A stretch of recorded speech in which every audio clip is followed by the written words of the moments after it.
allons lire un verset, Ésaïe chapitre 8. Donc nous parlons de l'évocation des morts. Évoquer les morts. Voyez, on va lire sous les biens le verset 19. Si l'on vous dit, consultez ceux qui évoquent les morts et ceux qui prédisent l'avenir, qui poussent des sifflements et des soupirs, on parle ici de transe, voyez, répondez. Donc, si on vous dit d'aller consulter ces gens-là, répondez. Un peuple ne consultera-t-il pas son Dieu? S'adressera-t-il aux morts en faveur des vivants? À la loi et au témoignage. Si l'on ne parle pas ainsi, ça veut dire si l'on ne parle pas comme ce qui vient d'être dit au verset 19, il n'y aura pas d'horreur pour le peuple, pas de réveil spirituel. Et le peuple sera errant dans le pays, accablé et affamé. Et quand il aura faim, il s'irritera, maudira son roi et son Dieu, et tournera les yeux en haut, puis il regardera vers la terre, et voici, il n'y aura que détresse, obscurité et de sombres angoisses. Il sera repoussé dans d'épaisses ténèbres. Donc, il faut parler comme Dieu nous demande de parler. Si on vous dit d'aller consulter ceux qui évoquent les morts et ceux qui prédisent l'avenir, répondez, un peuple ne consultera-t-il pas son Dieu? Est-ce qu'un peuple va s'adresser aux morts en faveur des vivants? Jamais de la vie. Seigneur, nous te demandons de bénir abondamment ce message dans le nom de ton Fils bien-aimé. Amen. Et tout le peuple dit Amen. Gloire à Dieu. On peut s'asseoir, frères et sœurs. Alléluia. Nous allons parler particulièrement de ce sujet qui est très important parce que il y a beaucoup de gens qui invoquent les morts, qui parlent aux morts, qui ont des contacts avec les morts. Il y a en Afrique le culte des anciens qui est très important. Aux Indes, on apporte même sur les tombes de la nourriture aux morts. Il y a toutes sortes de choses qui sont faites. Pour nous, chrétiens, parler aux morts, voyez, invoquer, appeler les morts, voyez, parler à mon grand-père, parler à mon père qui est décédé, parler à ma mère, voyez, cela ne devrait jamais se faire. Et je vais ce soir donc vous en parler particulièrement. Si l'on vous dit consultez ceux qui évoquent les morts et ceux qui prédisent l'avenir, donc répondez, est-ce qu'un peuple ne va pas consulter, pas les morts, mais son Dieu? Va-t-il s'adresser aux morts? Ça veut dire, va-t-il parler aux morts? Voyez? Et nous allons voir, évidemment, que l'Église catholique romaine, eh bien, enseigne le contraire de la Bible. Particulièrement, on enseigne à parler aux morts à l'intérieur de l'Église catholique romaine, à prier les morts. Tous les saints de l'Église catholique sont des morts. On demande de prier Marie. Marie n'a jamais répondu à aucune prière depuis 2000 ans. Voyez? Et évidemment, c'est interdit dans la parole de Dieu de parler aux morts. Voyez? Jésus a dit, vous connaîtrez la vérité et la vérité vous affranchira. La vérité libère. Et évidemment, comme prédicateur, je me dois être fidèle à mon message et de vous enseigner la vérité. Qu'est-ce qui arrive aux morts? Voyez? Les gens qui meurent.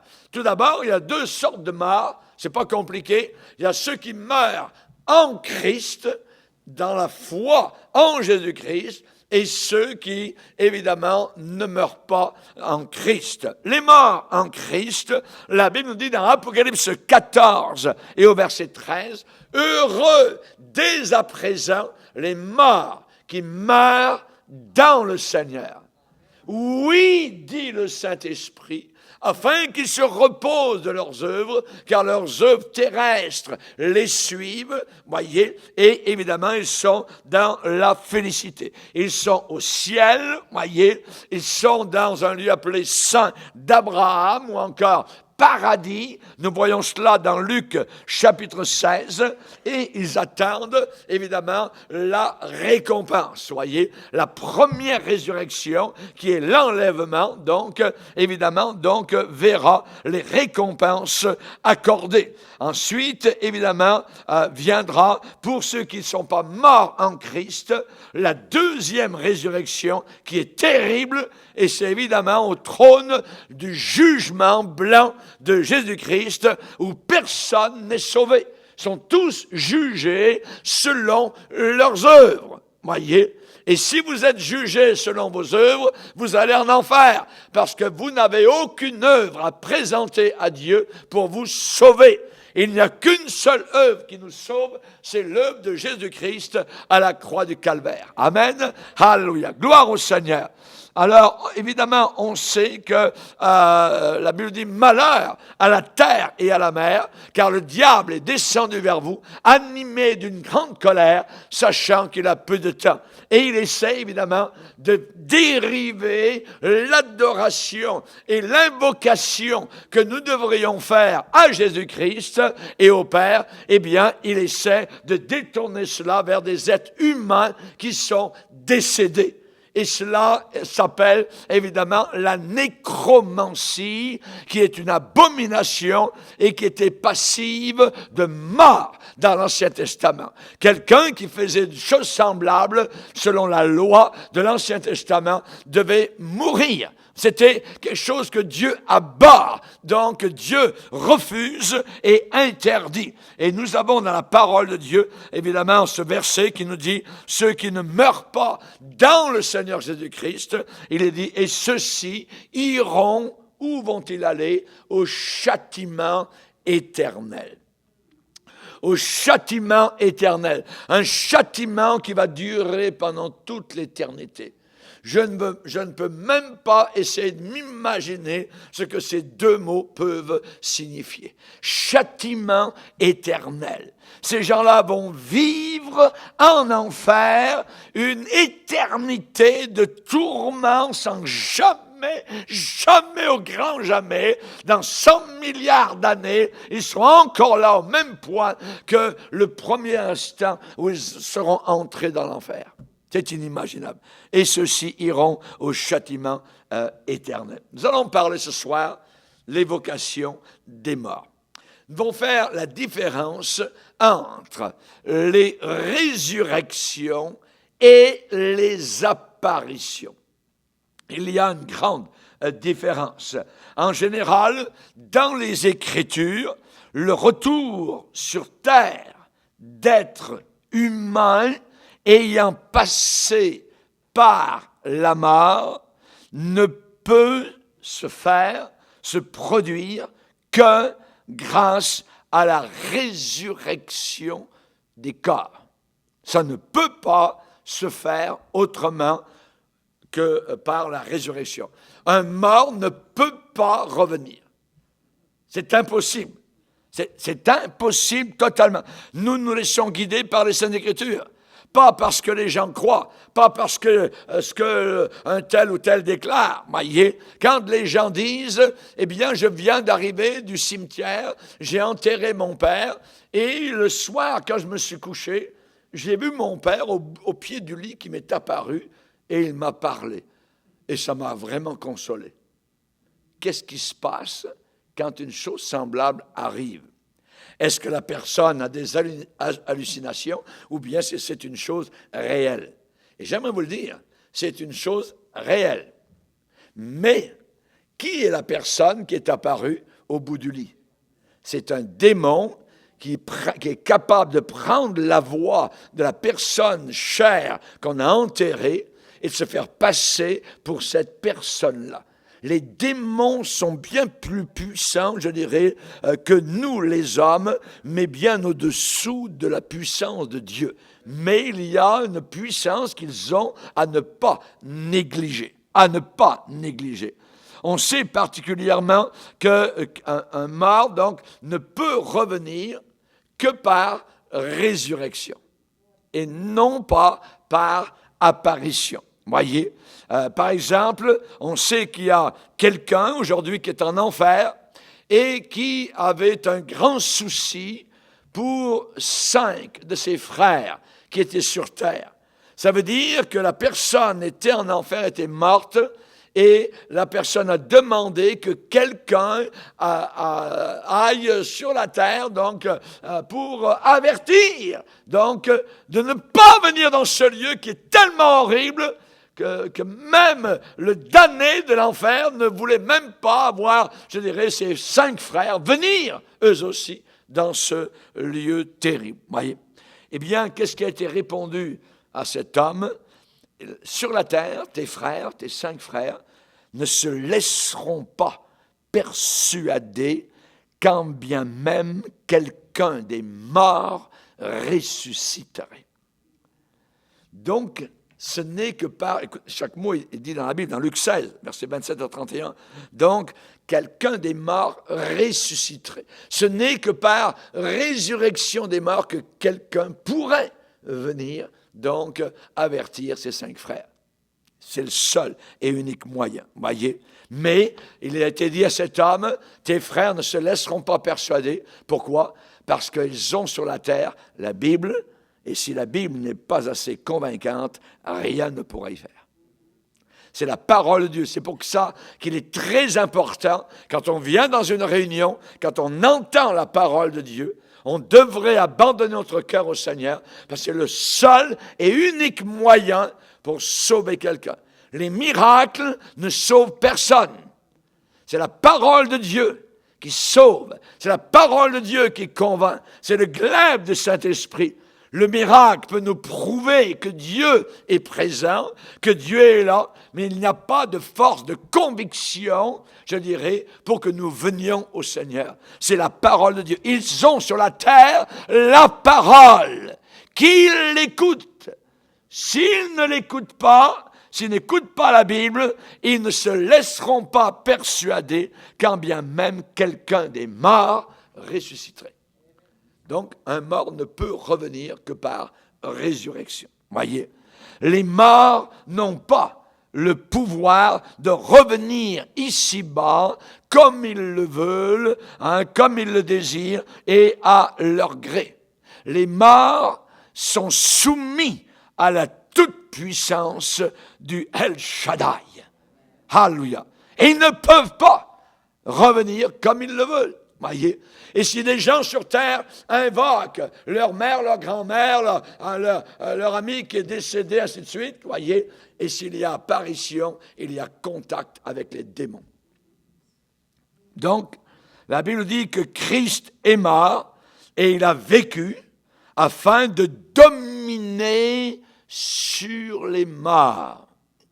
Afin de dominer sur les morts et sur les vivants. Donc, les morts ne peuvent pas, absolument pas, faire ce qu'ils désirent. En plus, la réincarnation est un mensonge hindou, un mensonge qui nous arrive des Indes. Ça n'existe pas, et les cimetières sont là autour de la terre pour nous déclarer qu'il n'y a pas de réincarnation. Ça n'existe pas. La Bible déclare qu'il est réservé aux hommes de mourir une seule fois. Après quoi vient le jugement. Mourir, pas 2 fois, pas 3 fois, comme les cycles donc de l'hindouisme veulent nous faire croire, on se réincarne, ainsi de suite, et c'est quelque chose de terrible, de diabolique, et souvent si vous êtes aux Indes et que vous voyez quelqu'un qui est au bord de la route, là couché, en train de mourir, qui n'a rien à manger, vous passez à côté sans rien faire. Pourquoi? Parce que votre croyance vous dit que cet homme a vécu une autre vie dans laquelle il a été méchant et maintenant il s'est réincarné, tout ça, et là il est en train de mourir et il va se réincarner autre chose en essayant de s'améliorer, ainsi de suite. Donc c'est abominable, c'est abominable. Donc c'est un cercle sans fin, voyez, pour arriver supposément à un nirvana, voyez, qui n'existe pas. Donc la Bible est la vérité, c'est le glaive du Saint-Esprit. Ta parole est la vérité. Et elle nous dit, il est réservé aux hommes de mourir une seule fois. Tu vas mourir une fois. Alors prépare-toi, parce que ça n'arrivera pas deux fois. Prépare-toi à la rencontre de ton Dieu. Et qu'est-ce que la Bible nous donne comme antidote à ce que je viens de dire? C'est la nouvelle naissance. La nouvelle naissance. Jésus a dit à Nicodème, un homme religieux qui était perdu, si un homme ne naît pas une deuxième fois, il ne peut pas entrer dans le ciel. Il ne peut pas. Il n'a aucun pouvoir. Voyez, aucune de nos œuvres ne peut nous sauver. Aujourd'hui, c'est l'histoire de la balance, tout ça. Ils imaginent que Dieu va mettre sa grande balance et il va calculer nos œuvres, et puis nos mauvaises œuvres, puis et là, on va balancer d'un côté et de l'autre, on va être entre l'enfer et le ciel. C'est une idée totalement folâtre, ça n'existe pas. Voyez, quelqu'un est venu cloué sur la croix du calvaire, il a tout payé. Amen. Il m'a dit, donne-moi ta dette. Alors, la dette était longue. Amen. C'était inimaginable. Il y avait des kilomètres. Voyez. Et le Seigneur a tout effacé.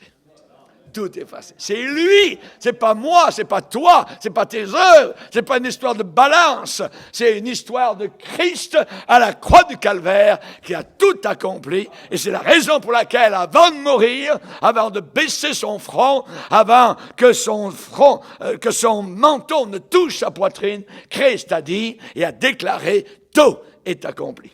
Il a accompli ce que je ne pouvais pas accomplir. Il a réalisé ce que je ne pouvais pas jamais faire, c'est-à-dire de payer mes péchés, qui est la mort. Le salaire du péché, c'est la mort. Il l'a payé. Merci Seigneur.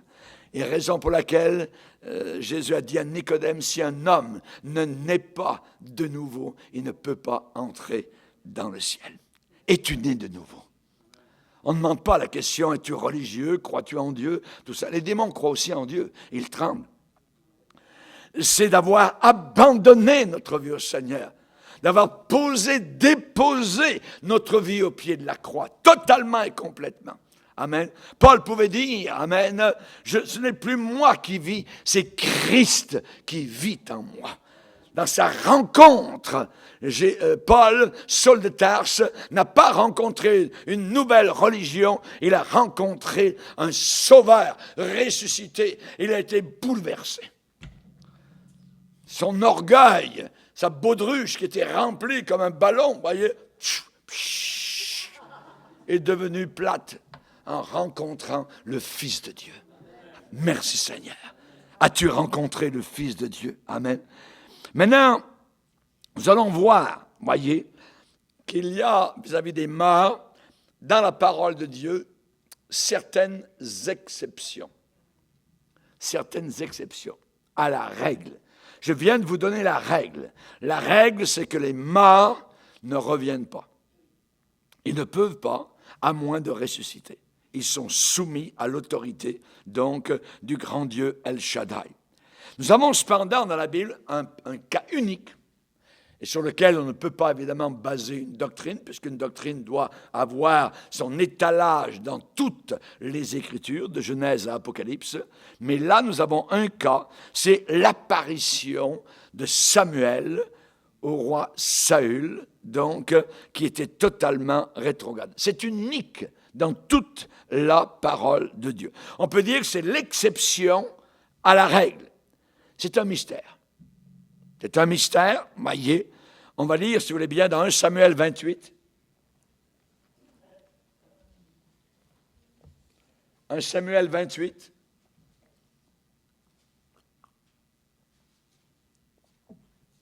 Il est dit au verset 3.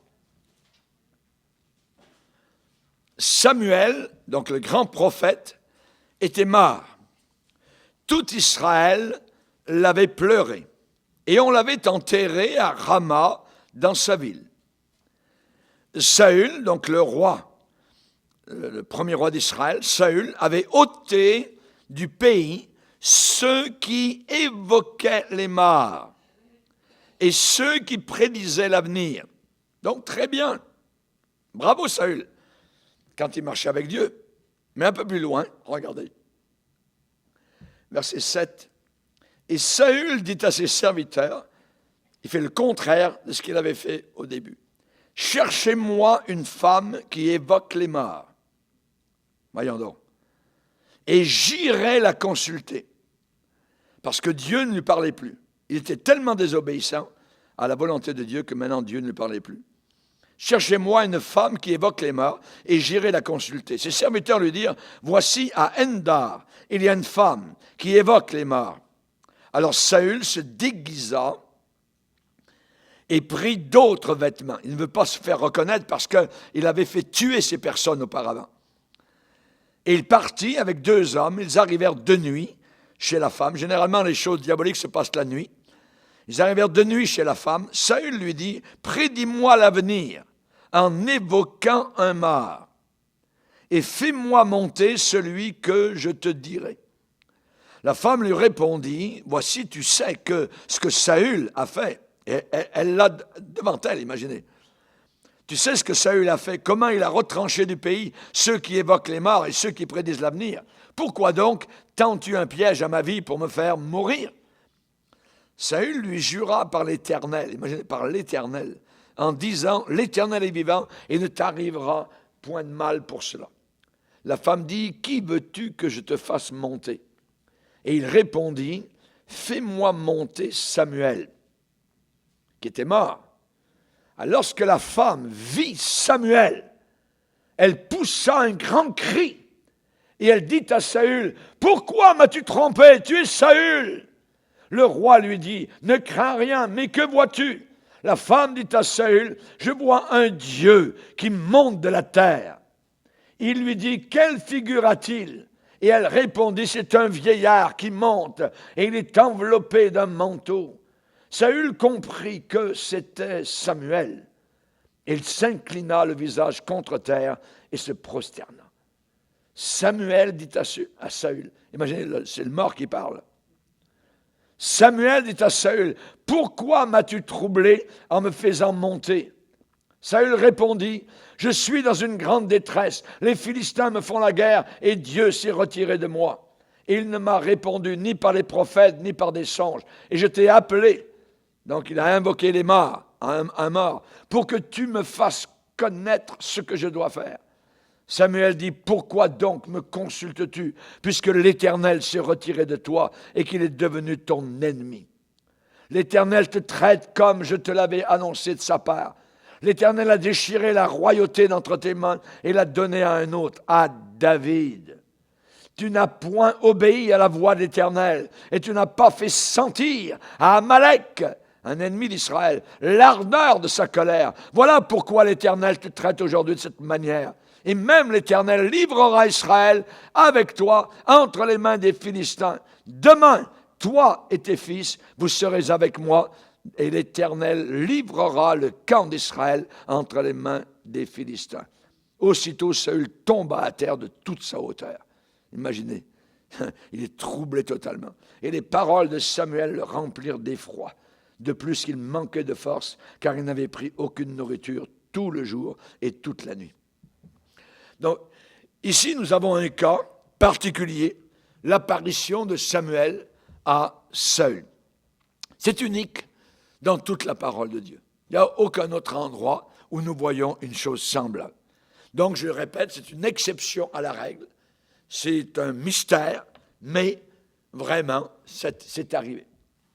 Nous avons aussi un autre cas qui est différent. Ce sont des gens qui ne vivaient plus sur la terre et donc qui sont apparus lorsque Jésus était sur la montagne de transfiguration. Moïse était mort et Élie était monté au ciel, des millénaires auparavant. Et soudain, ils apparaissent sur la montagne de transfiguration, parlant avec Jésus de son départ qu'il allait accomplir à Jérusalem. Voyez, donc ça mort. Et ces 2 grands personnages, donc, apparaissent. Là aussi, nous pouvons dire, c'est le secret de Dieu. On ne peut pas dire, on va essayer de comprendre quoi que ce soit. Il n'y a pas d'explication véritable, donc, à cela. On va le lire, si vous voulez bien, dans Luc 9. Luc chapitre 9. verset 28. Luc 9, verset 28. Environ 8 jours après qu'il eut dit ces paroles, Jésus prit avec lui Pierre, Jacques et Jean, et il monta sur la montagne pour prier. Pendant qu'il priait, l'aspect de son visage changea et son vêtement devint d'une éclatante blancheur. Et voici 2 hommes s'entretenaient avec lui. C'était Moïse, donc qui était décédé, qui avait été enterré par Dieu même, voyez, et Élie, qui aussi avait disparu de la terre, était monté au ciel dans un char de feu, qui apparaissant dans la gloire, parlait de son départ qu'il allait accomplir à Jérusalem. Pierre et ses compagnons étaient appesantis par le sommeil, mais s'étant tenus éveillés, ils virent la gloire de Dieu et les 2 hommes qui étaient avec lui. Au moment où ces hommes, c'est-à-dire Moïse et Élie, se séparaient de Jésus, Pierre lui dit, « Maître, il est bon que nous soyons ici. Dressons 3 tentes, une pour toi, une pour Moïse et une pour Élie. » Il ne savait pas ce qu'il disait. Comme il parlait ainsi, une nuée vint les couvrir et les disciples furent saisis de frayeur en les voyant entrer dans la nuée. Et de la nuée, à partir de la nuée, sortit une voix qui dit, « Celui-ci est mon fils élu, écoutez-le. » Quand la voix se fit entendre, Jésus se trouva seul. Nous avons là ce rapport mystérieux, mais là, nous avons encore 2 personnes disparues de la terre qui apparaissent donc avec Jésus. Il y a aussi un dernier cas. Un dernier cas, je dirais, qui est aussi, je dirais, particulier. C'est plusieurs corps des saints qui sont ressuscités lorsque Jésus-Christ donc est mort à la croix du Calvaire et sont apparus, ces morts sont apparus à Jérusalem. Et ensuite ont disparu, sont montés donc au ciel. On va le lire, voyez, Matthieu 27. Matthieu 27, verset 51. Matthieu 27, verset 51, lors de la crucifixion de Jésus-Christ, il est dit, « Et voici le voile du temple se déchira en 2, depuis le haut jusqu'en bas, la terre trembla, les rochers se fendirent, les sépulcres s'ouvrirent, les tombeaux s'ouvrirent, et plusieurs corps des saints qui étaient morts ressuscitèrent. Étant sortis des sépulcres après la résurrection de Jésus, ils entrèrent dans la ville sainte, dans Jérusalem, et apparurent à un grand nombre de personnes. » Imaginez. Là, ça a dû secouer toute la ville. Imaginez donc. Et ensuite, ils ont disparu, sont montés au ciel, donc dans la gloire du Père. Donc, mais ici, nous avons une résurrection. Voyez, ils sont apparus après être ressuscités. Donc, les apparitions des morts sont littéralement impossibles. Littéralement impossibles. Nous parlons ici d'évocation des morts. Ça veut dire de parler aux morts, de demander de l'aide aux morts, voyez. Eh bien, l'évocation, qu'est-ce que ça veut dire, voyez? Ça veut dire appeler. Appeler. De vocare en latin, qui veut dire appeler. L'évocation des morts, c'est appeler les morts. C'est appeler les morts, voyez. C'est faire apparaître supposément des morts par des procédés magiques. C'est ça, l'évocation, voyez. On parle aussi de la sorcellerie évocatoire. Donc, c'est de la sorcellerie. Et on va relire le fameux passage, donc c'est un passage clé, marteau, massue, dans Deutéronome 18. Deutéronome 18, nous l'avons lu ce matin, on va le relire ce soir, ici au verset 10, Deutéronome 18, verset 10, « Qu'on ne trouve chez toi personne qui fasse passer son fils ou sa fille par le feu Aujourd'hui, on dirait l'avortement. Personne qui exerce le métier. Donc, le métier, on parle d'un métier. Il y a certains métiers que Dieu a en horreur. Et il dit ici, le métier de devin, d'astrologue, d'augure, de magicien, d'enchanteur. Et écoutez bien, personne qui consulte ceux qui évoquent les esprits ou disent la bonne aventure, personne qui interroge les morts. Car quiconque fait ces choses est en abomination à l'Éternel. L'Église catholique est en abomination à l'Éternel. Ce n'est pas moi qui le dis, c'est la Bible. Je viens de vous le lire. Parce que dans l'Église catholique, on évoque les morts. On invoque les morts. On prie Marie qui est morte, voyez. On prie les saints, Sainte Rita, Saint ceci, Saint cela, voyez. Hein, Saint Antoine, tout ça, hein, Sainte Élisabeth, et ainsi de suite. Donc, c'est une abomination à l'Éternel. Vous lisez votre Bible, voyez. Il faut bien comprendre. Donc, ce que nous allons voir, c'est une question. La question, c'est est-ce que les morts peuvent communiquer avec les vivants? Est-ce que les morts peuvent communiquer avec les vivants? Vous avez été à l'enterrement, vous avez enterré un bien-aimé, et il vous manque, et vous commencez à lui parler. Moi, dans les enterrements, il y a une chose maintenant que je vois qui se passe, même dans l'Église chrétienne, c'est qu'on commence, lorsqu'il y a une homélie, lorsqu'il y a une prédication, donc, c'est qu'on commence à parler aux morts. Oh, tu nous manques. Oh, nous t'aimions beaucoup. Oh, attends, des chrétiens qui parlent aux morts. Voyez, c'est abominable. Mais ça rentre tranquillement. Voyez, ça fait son chemin. Nous ne parlons pas aux morts. Pourquoi? La question est, est-ce que les morts peuvent communiquer avec les vivants? Ou est-ce que les vivants peuvent communiquer avec les morts? Voyez. Dans Ecclésiaste, je vais vous donner différents passages. Salomon a déclaré dans Ecclésiaste 9,6, « Les morts n'auront plus jamais aucune part à tout ce qui se fait sous le soleil. » Est-ce clair? Voyez. Les morts n'auront plus jamais aucune part, aucune participation à tout ce qui se fait sous le soleil. Nous qui vivons encore sur la terre, eh bien, nous sommes sous le soleil. Voyez. Mais eux, maintenant, s'ils sont en Christ, ils sont sous le soleil divin, dans la gloire éternelle. Et ils n'ont aucune part. C'est terminé. Vous voyez, ça serait terrible d'avoir encore une part, évidemment, donc, avec la terre. Donc, plus jamais aucune part. Voyez. Dans 2 Rois, chapitre 2, verset 9, Élie sait que cette journée-là, il part de la terre. Il monte au ciel.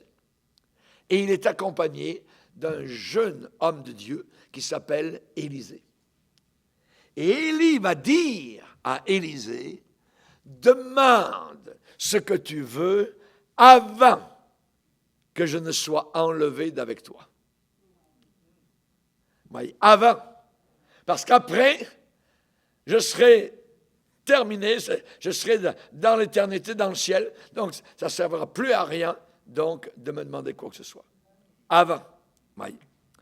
Josias, un jour, a entendu le Seigneur lui parler et lui dire, « Je te recueillerai auprès de tes pères. » Ça veut dire, tu vas aller au ciel. « Tes yeux ne verront pas tous les malheurs que je vais faire venir sur ce lieu. » Ça veut dire, toi, je vais t'emmener dans mon ciel et tu ne verras pas tous les malheurs que je vais faire venir sur ce lieu. Ça veut dire, les morts ne savent plus du tout, évidemment, donc, ce qui se passe ici-bas sur cette terre.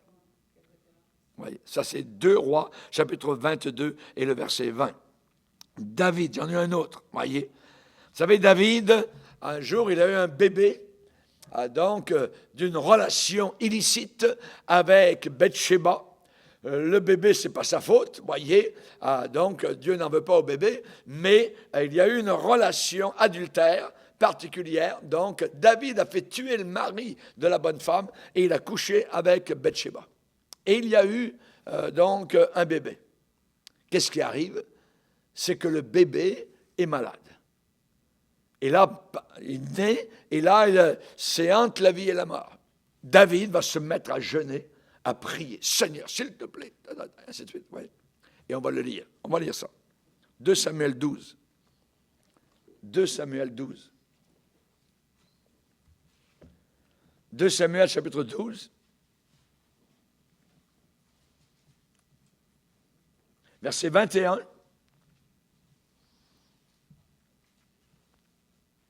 Même avant cela. Verset 19. David aperçut que ses serviteurs parlaient tout bas entre eux.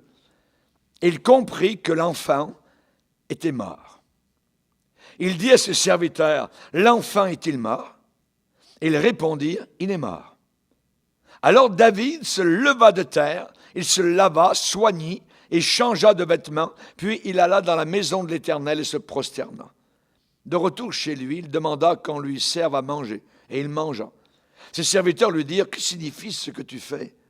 Tandis que l'enfant vivait, tu jeûnais et tu pleurais, et maintenant que l'enfant est mort, tu te lèves et tu manges? » Il répondit, « Lorsque l'enfant vivait, » c'est intéressant la réponse, écoutez bien ce que David dit. « Lorsque l'enfant vivait encore, je jeûnais et je pleurais, car je disais, qui sait si l'Éternel n'aura pas pitié de moi, et si l'enfant ne vivra pas? Maintenant qu'il est mort, pourquoi jeûnerais-je?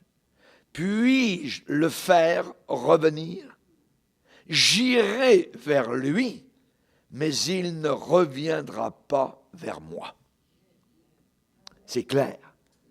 Voyez. Donc nous avons ici des passages qui nous disent et qui répondent à la question, les morts peuvent-ils communiquer avec les vivants? Non. Il n'y a plus aucune communication. Maintenant, une autre question qu'on va se poser. Qui sont les personnes qui répondent lorsqu'il y a évocation des morts? Il y a des réponses. Voyez? Il y a des mouvements. Il y a des sortes de corps qui apparaissent. Il y a des voix, voyez, semblables à la personne qui a été évoquée. Non, non, pasteur, c'est vraiment mon père qui a parlé. J'ai reconnu sa voix, tout ça. Voyez? Qui sont les personnes qui répondent à l'évocation? Nous, chrétiens, nous croyants, nous sommes convaincus que les morts, voyez, sont dans l'impossibilité totale de répondre à l'évocation quelconque de la part de qui que ce soit. Le cas typique, c'est l'esprit de Python qui animait la femme, donc dans Acte 16, le verset 16, où il est dit que cette femme, donc, devinait, c'était une devineresse, elle était possédée d'un esprit de Python. Python, vous savez ce que c'est? C'est un serpent terrible comme un boa, voyez, et la Bible parle de cet esprit diabolique qui était au-dedans de cette femme-là et qui, justement, pouvait connaître une certaine partie de vérité parce que le démon parlait au travers d'elle. Le démon parlait au travers d'elle et le démon disait, « Ces hommes sont les serviteurs du Dieu vivant, et ils vous annoncent la voie du salut. » Je me demande la façon avec laquelle le démon parlait. Peut-être que le démon disait au travers de la bonne femme, « Voyez, ces hommes sont ils vous annoncent la voie du salut de Dieu. » Peut-être en se moquant, les démons se moquent évidemment de la vérité et de la parole de Dieu. Et la Bible dit que Paul était irrité.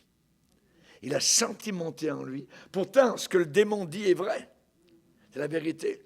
Mais cependant, par le don de discernement, Paul a chassé le démon. Au nom de Jésus, ça, voyez, et le démon est sorti. Et la personne a perdu tout pouvoir de deviner donc l'avenir et de rapporter de l'argent à ses patrons. Elle a été délivrée, totalement, voyez. C'est le cas typique, voyez. Elle devinait et elle disait parfois la vérité. Qu'est-ce qui se passait? Il y avait une substitution de personnalité, de sa propre personnalité, par une autre personnalité qui était à l'intérieur Voyez. Et quelqu'un qui, évidemment, aurait été sans discernement, aurait dit, c'est la bonne femme, c'est elle. C'était pas elle. C'était un démon qui prenait la voix de la femme, se servait, l'utilisait, donc, dans ce sens-là. Et c'est la raison pour laquelle certaines apparitions, je dirais, de mort, eh bien, ce sont les démons qui se manifestent. C'est très dangereux d'avoir des contacts ainsi avec les démons. Dans la parole de Dieu, nous allons voir différents versets. C'est très clair. C'est interdit, c'est à ne pas toucher. Voyez, aujourd'hui, vous avez sur la télévision, Canal D, ainsi de suite, toutes sortes de maisons hantées, tout ça. Ils arrivent avec des appareils, puis on va voir, tout ça. Mon œil, les démons, ils s'en foutent complètement, voyez. Les démons, ils traversent les murs, tout ça, ils allument les lumières, ils peuvent fracasser les portes, tout ça, bouger les rideaux, tout de suite, faire des cris, tout ça, ils sont derrière vous, tout ça. Certainement, vous n'avez aucune protection. Les païens n'ont aucune protection face aux démons. Il n'y a que les chrétiens qui peuvent chasser les démons. Amen. Gloire au Seigneur. Que la puissance de Dieu nous anime. Hallelujah. Gloire au Seigneur. Donc, ce ne sont pas les personnes appelées, évoquées, qui répondent. Voyez, c'est une autre entité. C'est une entité diabolique. On va lire différents passages maintenant dans la parole de Dieu. On va lire dans Lévitique. Dans Lévitique. Lévitique chapitre 19 et le verset 31. Lévitique 19, 31, Dieu déclare, « Ne vous tournez point vers ceux qui évoquent les esprits, ni vers les devins. Ne les recherchez point, de peur de vous souiller avec eux. Je suis l'Éternel, votre Dieu. » Quand on rentre dans ce domaine, c'est de la salissure, c'est de la saleté. Dieu le dit, de peur de vous souiller avec eux. Ne vous tournez pas vers ces gens-là. Ensuite, chapitre 20, verset 6. Lévitique, chapitre 20, verset 6. « Si quelqu'un s'adresse aux morts et aux esprits pour se prostituer avec eux, c'est une prostitution spirituelle. Qu'est-ce que Dieu dit? Je tournerai ma face contre cet homme, je le retrancherai du milieu de son peuple. » Dieu va le punir. Voyez. Si quelqu'un s'adresse aux morts, parlez aux morts. Voyez. Mais, un peu plus loin, le verset 27. Si un homme ou une femme ont en eux l'esprit d'un mort ou un esprit de divination, ils seront punis de mort. On les lapidera. Leur sang retombera sur eux.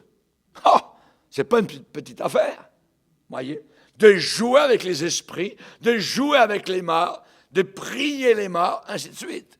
Dieu dit qu'à cette époque-là, c'était le jugement final. Oui, si quelqu'un dans le peuple d'Israël était trouvé donc en faisant cela. Les démons disposent de facultés d'agissement qui sont totalement ignorées ici-bas. C'est bien plus fort que nous pouvons l'imaginer. Les démons mentent. Tous. C'est tous des menteurs. Il n'y a aucun démon gentil. Ils veulent votre mort. Ils veulent vous emmener en enfer. Ils veulent vous séduire. Ils veulent séduire notre jeunesse vis-à-vis de la sexualité, la nudité, vis-à-vis du déshonneur des parents, ainsi de suite. C'est les démons qui poussent à la révolte et aux ténèbres. C'est eux. Ils mentent. La parole de Dieu dit dans Matthieu 12, 24, « Belzébul, prince des démons. » Jean 8, 44, Jésus a dit à des gens religieux, « Vous avez pour père le diable, c'est le chef menteur. » Il est menteur. Paul va enseigner que Satan se déguise en ange de lumière. En ange de lumière. Voyez. Dans 1 Timothée 4, verset 1er, l'Esprit dit expressément que dans les derniers temps, plusieurs abandonneront la foi pour s'attacher à des esprits séducteurs, des démons de séduction, des doctrines, des enseignements de démons. Voyez, les gens voudraient garder contact avec les morts. Ils voudraient garder contact avec les morts pour avoir de la lumière sur leur avenir. Je vais parler à ma mère. Quand elle était vivante, elle savait tellement bien me comprendre. Maman, s'il te plaît. Attends, tu vas voir, la maman, elle va répondre. Ce ne sera pas la maman italienne, ça va être autre chose. Les gens voudraient garder contact avec les morts pour des décisions qu'ils ont à prendre ici-bas sur terre. Ils voudraient que leurs parentés qui sont morts leur donnent des directions sur leurs affaires d'amour, leurs affaires d'argent, et même leur donnent des indices sur les mystères d'outre-tombe. Voyez. Quand quelqu'un se tourne délibérément vers des pratiques interdites dans la parole de Dieu, à ce moment-là, la personne est en train de rejeter la direction que Dieu a pourvue. C'est la seule direction que nous avons, la Sainte Bible. Il n'y a pas d'autre direction ici-bas sur terre que la Sainte Bible. J'aimerais vous rappeler que le spiritisme est une réalité. Rappelez-vous les magiciens d'Égypte. Ils ont été capables de prendre leurs petits bâtons, de les jeter par terre et de faire en sorte que ces petits bâtons deviennent des serpents. C'est assez puissant. Oui. Moi, je peux jeter des bâtons, je peux en casser, vous voyez. Je peux les jeter par terre, je peux les mettre au feu, mais je ne peux pas faire qu'ils deviennent des serpents. Mais les magiciens de Satan sont capables. Ils sont capables, voyez. Donc, ça existe, oui. Simon, à Samarie, était un magicien qui, la Bible nous dit, avait pendant longtemps épaté le peuple par toutes sortes de choses qu'il faisait. Et nous avons nos magiciens aujourd'hui qui marchent sur l'eau, tout ça, qui traversent la Tamise à Londres, qui font toutes sortes d'affaires. Tout est par la puissance diabolique. Il y en a qui se mettent au pied d'un grand building, un bâtiment, et tout d'un coup, ils se mettent comme ça et ils montent le bâtiment. Attends, c'est la puissance diabolique. Voyez? La puissance de Satan. C'est une réalité autour de nous aujourd'hui. Et nous avons besoin de savoir ça. Élimas, rappelez-vous, le premier voyage missionnaire, et je vais en parler dans quelques dimanches de cela. Il rencontre sur son passage un magicien qui s'oppose à l'évangile que Paul prêche.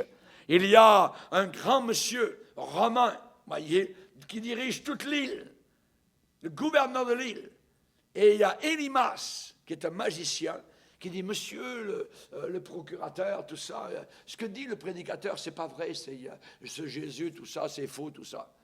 Paul, voyez, il y a des gens qui pensent que les chrétiens doivent toujours être mollo, gentils, puis plein d'amour. Attends, ouais. L'apôtre Paul regarde le gars et dit, fils du diable, tu vas devenir aveugle. Paf! Et le gars, il ne sait plus où aller. Et ça prend quelqu'un pour le prendre par la main.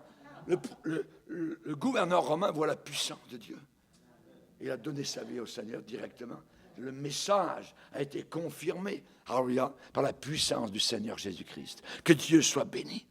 Mais ce sont des magiciens, ce sont des gens du diable qui s'opposent particulièrement à l'évangile de Dieu. Amen. Alléluia, gloire à Dieu. On a connu les œuvres de la chair qui sont écrites dans Galates chapitre 5, et une des œuvres de la chair, c'est la magie.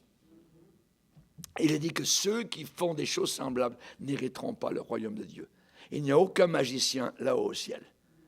Il n'y a aucun idolâtre, il n'y a, je dirais, rien de ce domaine-là. On ne peut pas invoquer les morts et aller au ciel. C'est impossible. C'est impossible. Voyez?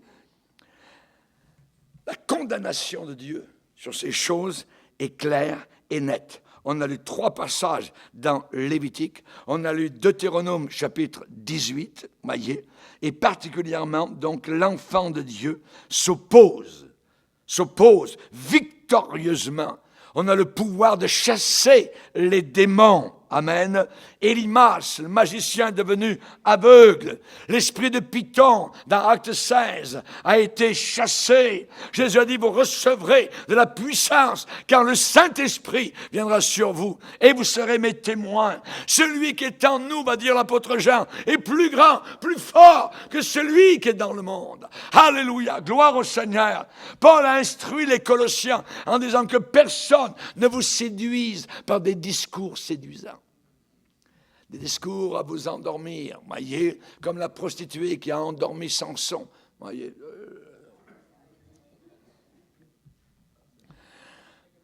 Aujourd'hui, on a besoin d'être réveillé.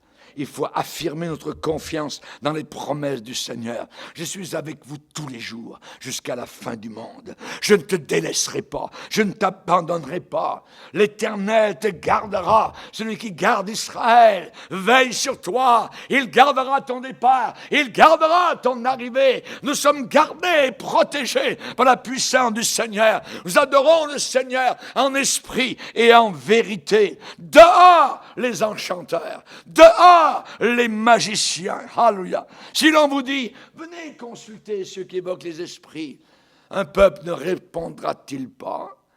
Moi, je consulte mon Dieu. Je ne m'adresse pas aux morts en faveur des vivants. Amen. Je m'adresse à Dieu. Je m'adresse au Seigneur. Tout ce que vous demanderez au Père en mon nom, je vous l'accorderai. Amen. Baissons nos têtes et prions Dieu. Seigneur, nous te bénissons et nous te glorifions pour ta présence et ta grâce. Continue à nous garder sous ton aile, Seigneur. Tu nous fais un bien immense par la vérité, Seigneur, qui nous vient du Saint-Esprit, de ta parole puissante. C'est cette parole qui jugera le monde. Nous te glorifions, Seigneur. Aide-nous à rester collés à ta parole, à l'aimer, à la serrer dans notre cœur, afin de ne pas pécher contre toi. Dans le nom puissant de Jésus. Amen. Et tout le peuple dit Amen. Levons-nous ensemble, frères et sœurs. Alléluia.